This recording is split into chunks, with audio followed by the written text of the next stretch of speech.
Friends, आज एक नए वीडियो ऑक्सीकरण अंक को डिस्कस करेंगे। किसी यौगिक में या किसी पदार्थ में ऑक्सीकरण अंक को उस यौगिक में उपस्थित तत्व हेतु कैसे काउंट करते हैं, इसको समझने के लिए इस वीडियो को डिटेल समझते हैं अपन। तो फर्स्ट ऑफ ऑल तो ऑक्सीकरण अंक क्या होता है। तो कोई यौगिक हो सकता है या कोई पदार्थ हो सकता है कि अणु या आयन में, अणु भी हो सकता है या कोई आयन भी हो सकता है, किसी एक तत्व को लेकर उसके परमाणु पर उपस्थित आवेश की संख्या उस तत्व का क्या कहलाता है, ऑक्सीकरण अंक कहलाता है। जैसे अपन बात करें NaCl को लेकर, NaCl में अगर अपन देखें तो NaCl कुछ इस प्रकार से बनेगा आपका। NaCl में Na जो है वो +1 जबकि Cl-1 ऑक्सीडेशन नंबर कर रहा है। अब ये कैसे निकला, तो कैलकुलेट करना बहुत सिंपल है इसको। जैसे ये NaCl लिया अपन ने, जिसको कैलकुलेट करना होता है उसको अक्स मान लेते हैं, बाकी उसका ऑक्सीडेशन नंबर लगाओ और उसको निकाल सकते हैं अपन। तो अक्स बराबर कितना आएगा, +1 आएगा। किसके लिए, Na के लिए। तो Na का +1 ऑक्सीडेशन नंबर आएगा इसके अंदर। Cl का कितना आएगा, -1 ऑक्सीडेशन नंबर आएगा। तो एक प्रकार से ये भी बोल सकते हैं अपन कि किसी यौगिक में परमाणुओं की इलेक्ट्रॉन लेने और देने की प्रवृत्ति भी हो सकती है। जबकि Na की वैलेंसी कितनी होगी, तो Na की वैलेंसी तो एक ही होगी। Cl की वैलेंसी कितनी होगी, तो Cl की वैलेंसी भी कितनी होगी, एक ही होगी। इसीलिए अपन ने यहां पर Na+1 और Cl-1 किए हैं, जबकि Na की वैलेंसी 1 और Cl की वैलेंसी भी 1 की है।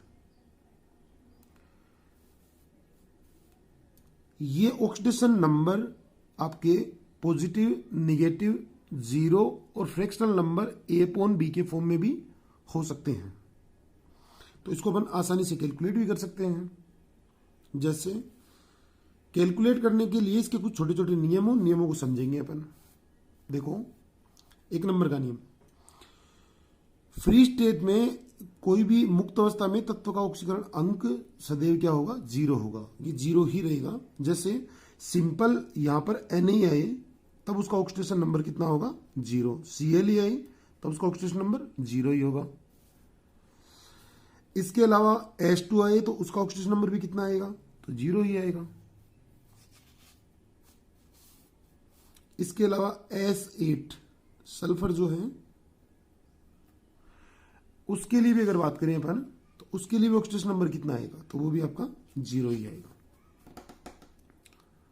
सेकंड 2 नंबर का जो नियम है, वो नियम क्या है, आवर्त सारणी के वर्गों के अकॉर्डिंग ऑक्सीडेशन नंबर उस वर्ग के अकॉर्डिंग रखे जाते हैं।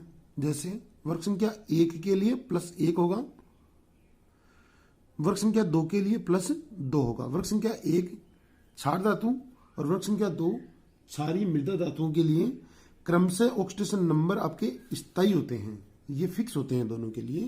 तो स्थायी ऑक्सीकरण अवस्था है इन दोनों की। अगर बात करें वर्ग संख्या 1 की और 2 की, तो स्थायी ऑक्सीकरण अवस्था है इनकी, स्थायी ऑक्सीकरण अवस्था बनेगी इनकी, या अंक बनेंगे। तो वर्ग संख्या 1 के लिए +1, 2 के लिए +2, 13 के लिए +3। लेकिन वर्ग संख्या 13 से अक्रिय युग्म प्रभाव प्रारंभ हो जाता है, इसके लिए ये +1 भी करता है।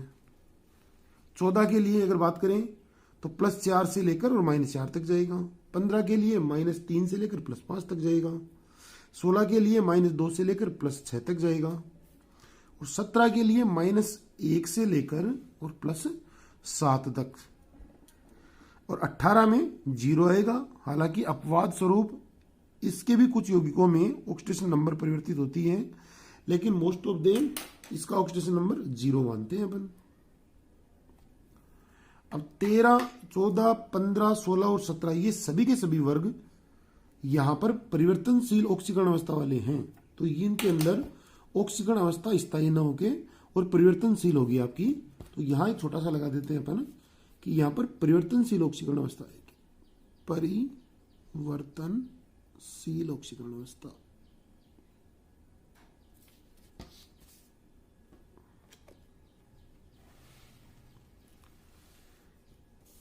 तीन नंबर का जो नियम है, धीरे धीरे समझते हैं इसको।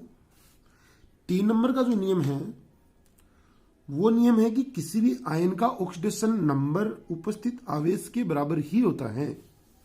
तो जैसे यहां पर सोडियम आयन आया है अपने पास, सोडियम आयन का चार्ज कितना होगा, तो इसका चार्ज +1 है, तो ऑक्सीडेशन नंबर भी कितना होगा, +1 ही होगा।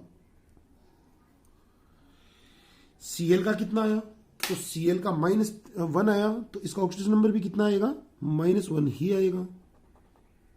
एल्यूमिनियम का +3 आएगा।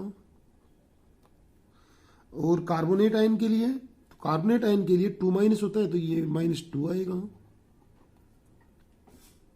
ठीक है, चलते हैं आगे। नेक्स्ट, 4th जो रूल है इसका, प्रत्येक यौगिक का ऑक्सीडेशन नंबर वो सामान्य अवस्था में 0 ही होता है। तो H2O का अगर आप ऑक्सीडेशन नंबर निकालोगे पूरे का, तो वो 0 आएगा। ये भी 0, ये भी 0 और ये भी 0। लेकिन अगर इसके लिए हाइड्रोजन के लिए निकालें तो वो आपका +1 आएगा, जबकि ऑक्सीजन -2 करेगा। वैसे ही कैल्शियम के लिए अगर निकालें तो +2 और फ्लोरीन के लिए -1 आएगा। Next, rule number 5। Rule number 5 बहुत सिंपल सा नियम है। हाइड्रोजन का ऑक्सीडेशन नंबर जनरली +1 ही होता है। जैसे HCl की बात कर लें अपन, तो HCl में काउंट करने के लिए क्या करें अपन, H का निकालें तो जिसका निकालना होता है उसको अक्स मान लेते हैं अपन। तो ये अक्स प्लस Cl कितना करेगा, -1 करेगा, बराबर कितना करता है, 0 कर दो। तो अक्स बराबर कितना आएगा, रिजल्ट इसका +1 आएगा। क्या आएगा, +1। लेकिन धातु हाइड्राइड आ गया अगर कोई, तो वहां पर हाइड्रोजन हमेशा कितना करेगा, -1 करेगा। ये अपने को बहुत अच्छे से समझना है कि धातु हाइड्राइडों में ये -1 करता है आपका। तो यहां से अगर अपन काउंट करें इसको, एक रोंग वे अगर चलाएं इसका, तो इसको देखो आप, अक्स को के को अक्स मान लो यहां से, और प्लस, और यहां पर हाइड्रोजन को एक बार +1 ही मानना, और उसके अकॉर्डिंग निकाल के देखते हैं अपन कि कितना आता है। तो बराबर 0, तो ये अक्स बराबर कितना है, तो -1 आया। अब आप समझो इसको एक बार, पोटेशियम के लिए -1 नहीं हो सकता, क्योंकि ये आपका प्रबल विद्युत धनी तत्व होता है। इसके लिए ये तो +1 ही करेगा।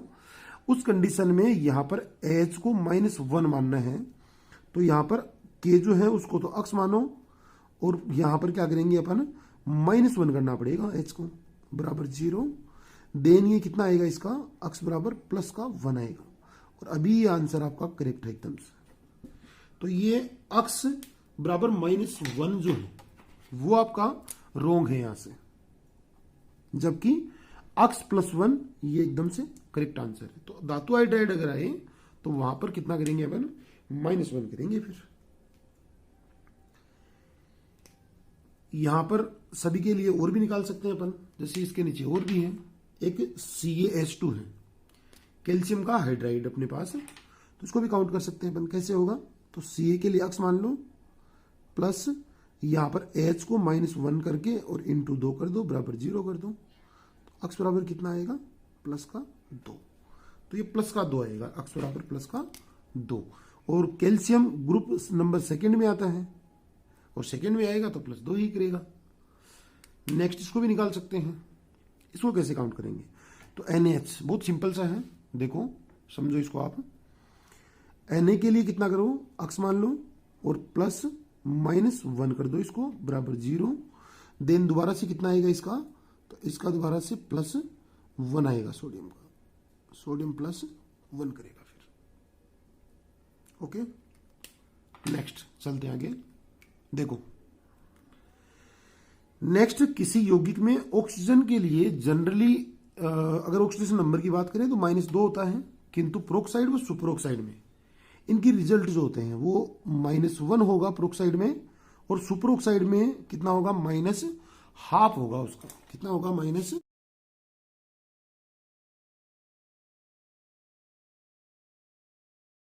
6 रूल में अपन बात कर रहे थे, ऑक्सीजन ग्रुप 16 में आता है तो जनरली इसके लिए ऑक्सीडेशन नंबर -2 होगा। लेकिन 3 अलग अलग स्पीसीज की अगर बात करें, O2- इसको अपन बोलेंगे ऑक्साइड, लेकिन O2 जिसमें 2 ऑक्सीजन है और -2 चार्ज है, इसको अपन बोलेंगे पेरोक्साइड।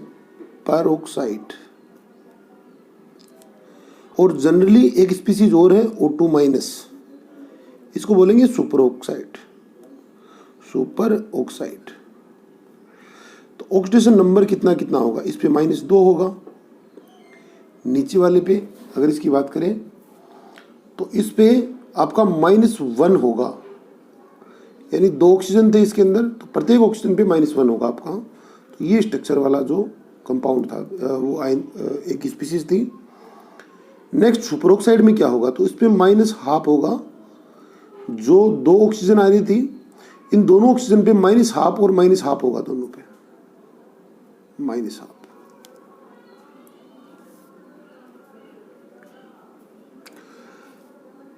ओके, नेक्स्ट 7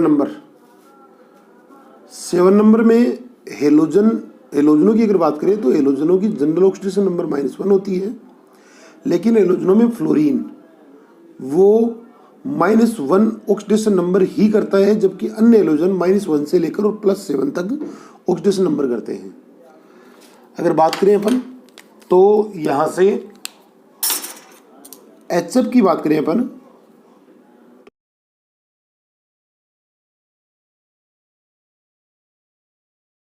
लिए +1 करो तो इसके लिए अक्स मानना पड़ेगा बराबर 0। तो अक्स बराबर कितना आएगा, तो -1 आएगा HF के लिए। तो F के लिए यहाँ पर -1 आएगा। ClF के लिए निकाले Cl का, तो Cl में अक्स मान लो, Cl को F के लिए -1 करो, बराबर 0 कर दो।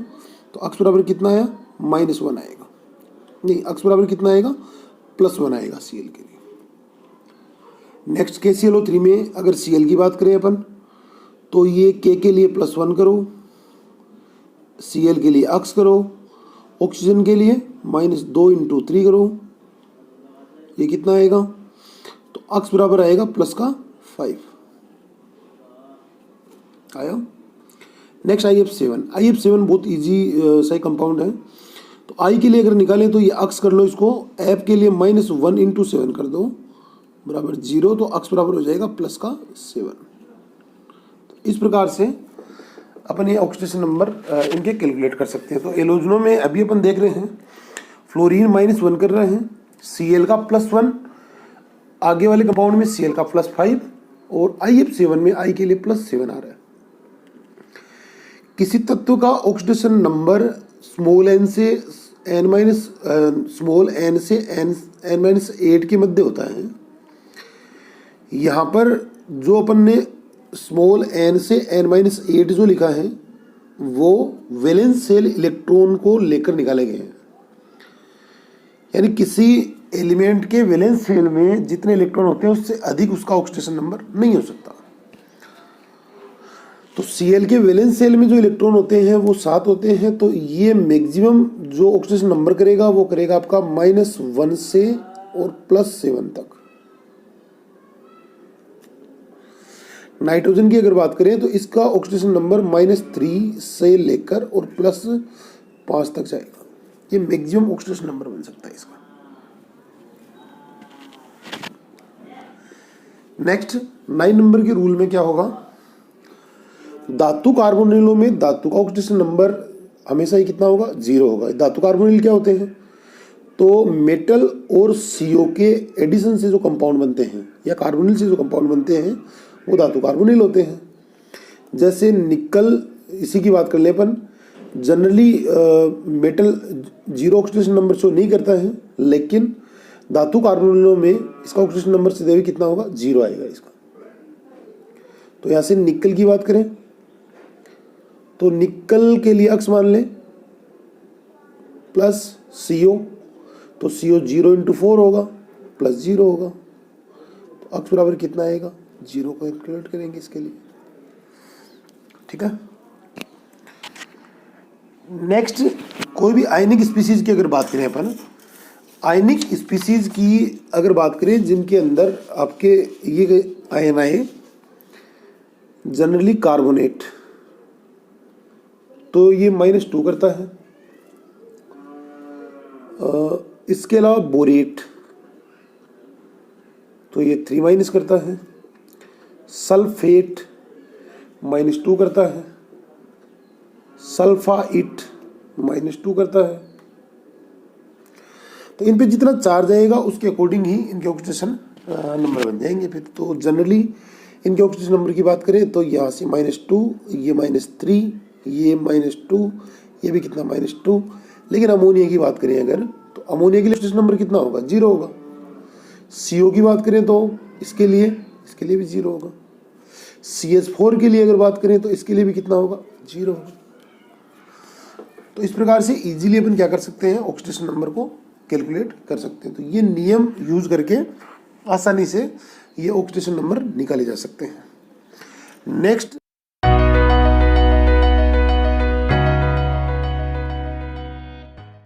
अपने पास कुछ एक्सरसाइज हैं, उनको अपन इन नियमों को एप्लीकेबल करके और उनके लिए ऑक्सीडेशन नंबर कैलकुलेट करते हैं। देखो, तो यहाँ से सबसे पहले एक कंपाउंड अपने पास H2SO3 सल्फ्यूरस एसिड, इसके लिए सल्फर का काउंट करते हैं अपन। तो जिसका काउंट करते हैं, जिस एटम के लिए, उसको अक्स मान लेते हैं अपन। तो यहाँ से +2 नहीं +1 × 2, सल्फर के लिए अक्स प्लस -2 × 3 बराबर 0। तो 2 प्लस अक्स -6 बराबर 0 और अक्स -4 बराबर 0। तो अक्स बराबर कितना आएगा? अक्स बराबर आएगा +4। तो इसका ऑक्सीडेशन नंबर कितना आएगा? +4 आएगा।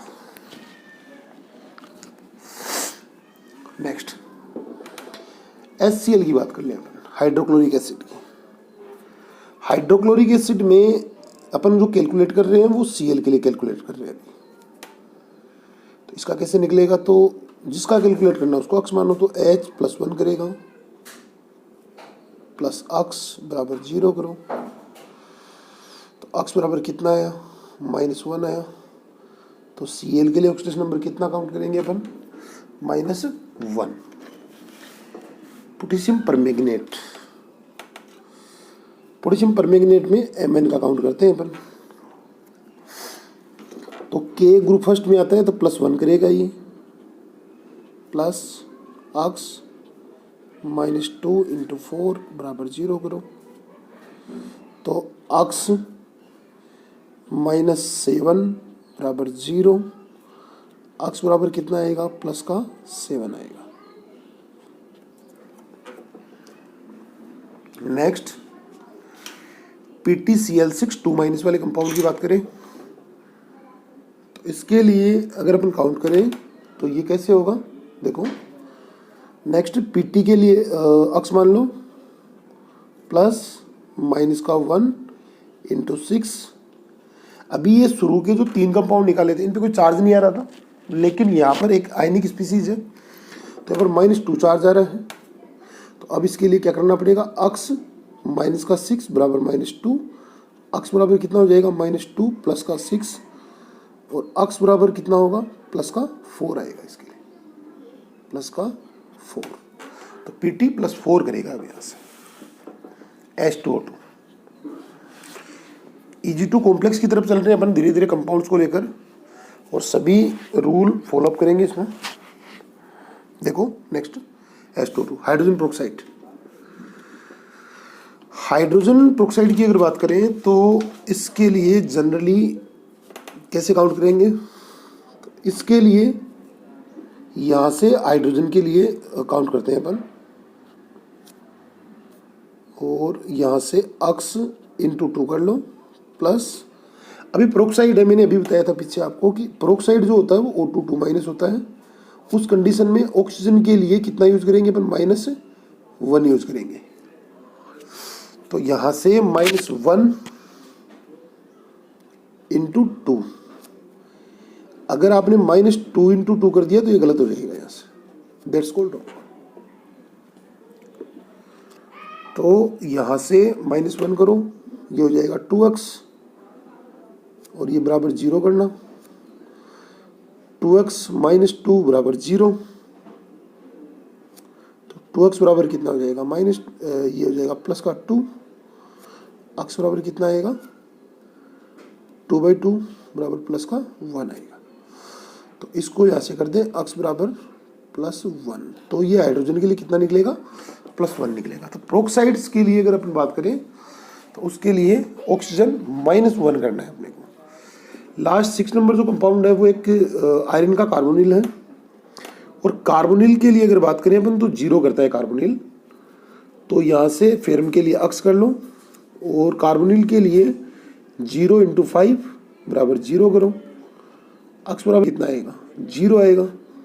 तो यहाँ पर मेटल होने के बाद में भी मेटल यहाँ पर 0 ऑक्सीजन नंबर कर रहा है, क्योंकि मेटल कार्बोनिल है ये। Next, lithium hydride. Generally hydrogen जो होता है वो +1 करता है, किंतु हाइड्राइड्स के लिए जनरली पता कैसे चलेगा, तो मेटल लगा होगा उसके अंदर, एक मेटल से हाइड्रोजन ऐड होगा आपका, और मेटल से हाइड्रोजन ऐड होने के बाद जनरली इसके लिए ऑक्सीजन नंबर कितना आएगा, तो हाइड्राइड्स के लिए -1 करना है अपने को। इसको काउंट भी कर सकते हैं अपन। देखो LiH को निकाल के देखिए अपन, तो लिथियम के लिए पहले LiH को निकालें तो ये +1 + x बराबर 0, हाइड्रोजन के लिए कैलकुलेट कर रहे हैं अपन। तो ये आपका x हो गया, और प्लस का 1 का जो रिजल्ट था वो उधर जाएगा तो -1 आएगा। तो यहाँ से पता लग रहा है अपने को कि ये x बराबर -1 करेगा। अभी छोटा सा चेंज करते हैं अपन, और यहाँ से जो कैलकुलेट कर रहे हैं वो कैलकुलेट कर रहे हैं अपन इस हाइड्रोजन को लेकर। लिथियम को x मान ले एक बार, तो यहाँ से लिथियम के लिए x मानो और इसको +1 कर दो एक बार, +1 बराबर 0। x बराबर कितना आएगा -1 आएगा। उस कंडीशन में लिथियम के लिए ऑक्सीडेशन नंबर कितना आएगा -1 आएगा, तो वो आपका क्या हो जाएगा रॉन्ग हो जाएगा, ये गलत। इसीलिए हाइड्राइड्स में हाइड्रोजन को -1 काउंट करना है। कोबाल्ट के लिए दोबारा से, तो कोबाल्ट के लिए क्या करो, x मान लो इसको, अच्छा कंपाउंड है एक। कोबाल्ट को x मान के, और यहाँ से अमोनिया जो है वो इसको 0 × 5 करेंगे, क्योंकि न्यूट्रल स्पीसीज है एक तरह का। सल्फेट -2 करता है, और Br ग्रुप 17 में आएगा तो -1 करेगा ये, और ये 0 करो, x +0, और ये आपका हो गया -3। तो ये कितना होगा, x बराबर +3 आएगा। तो यहाँ पर कोबाल्ट के लिए ऑक्सीडेशन नंबर जो आएगा वो आपका +3 आएगा। नेक्स्ट Pb3O4, लेड का ऑक्साइड है। लेड के ऑक्साइड में दोबारा से अपन इसको काउंट करें तो यहाँ से लेड के लिए निकालें, तो लेड को यहाँ से x × 3 कर दो, प्लस -2 × 4 बराबर तो 0 करेंगे, तो 3x - 8 बराबर 0। नेक्स्ट अगर इसके लिए बात करें तो 3x बराबर कितना आएगा 8 आएगा, x बराबर कितना आएगा 8/3 आएगा। इसका जो ऑक्सीडेशन नंबर निकला है वो एक फ्रिक्शनल नंबर निकला है। तो इस प्रकार से अपन क्या कर सकते हैं, इनके इजीली ऑक्सीडेशन नंबर काउंट कर सकते हैं।